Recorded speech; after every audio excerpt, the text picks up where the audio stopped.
সুদ থেকে নানাবিধ পরিষেবা, পিএফ অ্যাকাউন্ট নিয়ে মানুষের কৌতূহল অনেক।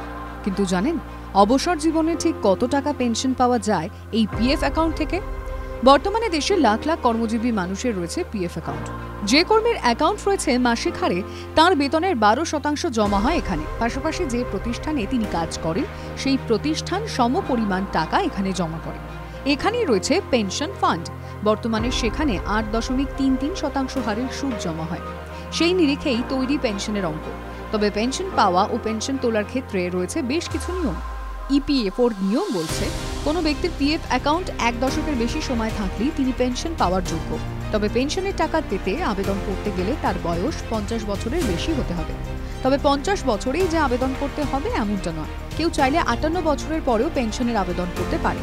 তবে সেক্ষেত্রে শতাংশের বিচারে অঙ্কটা কিছুটা নিচের দিকে থাকবে। কিন্তু 60 বছরের বেশি হলে 8% হারে পেনশন পাবেন ওই ব্যক্তি। অঙ্কটা ঠিক কেমন? ধরা যাক কোনো ব্যক্তি মাসে 15,000 টাকা বেতন পান।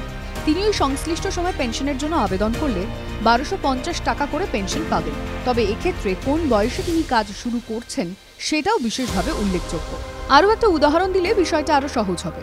ধরা যাক এখন কোনো ব্যক্তির বয়স 23, তিনি 58 বছর বয়সে গিয়ে অবসর নিলেন। সেক্ষেত্রে তার কাজের সময়সীমা দাঁড়াচ্ছে 35 বছর।